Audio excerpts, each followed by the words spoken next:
Lahat, kasi sinabi naman talaga ni Masaya Kihawa siya yan eh. Dahil sa aking pangalan, kapuutan kayo ng mga tao. Kasuklaman kayo nila.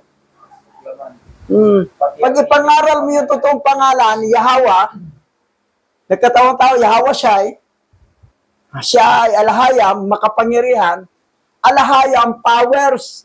Pero pag alahaya o alahay, power lang.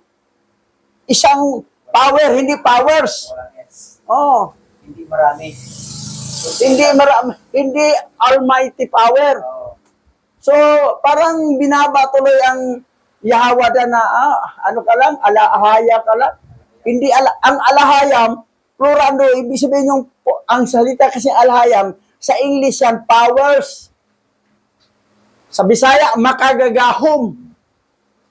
E ngayon, kung alisin mo yung plurality, ay mababa ang power, hindi. Parang kapantay lang siya sa mga fallen angel. So, ito kasi pag walang aral small knowledge is very dangerous. Dangerous ang small knowledge. Yan na nga naalaala ko, yung panahon nag-aral ko ng Hebrew, na isang mulang alas 7 ng gabi hanggang alas 5 ng umaga, walang tulugan yan. Tapos, 5 o'clock tulog ko, gising ko alas 7, mga 9 o'clock balik ko sa school. Araw-araw yan nangyari. Kumulang ko sa tulog. Sa tindi ng init sa pag-aral. Kasi may purpose pala si Abba Yahweh dahil tayo ang ginagamit mag-translate sa lingwahe na maintindihan sa lahat. Into English, into Tagalog, and into Cebuano. Yan lang muna. Darating panahon, may iba na. May Ilocano na, may Waray, may ano. Pero yun lang muna ang tatlo. So yun. Na maintindihan, mabalik ang kanyang scripture nga nawala.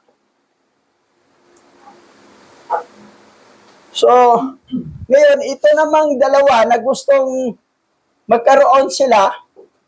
Pakilala mo naman ako, Bishop, sa kaibigan mo sa Ethiopia para mabigyan rin kami ng original scripture para mag-translate din kami. Ngayon, sabi ko, sige, bibigyan ko kayo ng Hebrew ha, basahin nyo. I-type lang ninyo, i-chat mo niya sa akin ang na-translate ninyo, nabasa ninyo.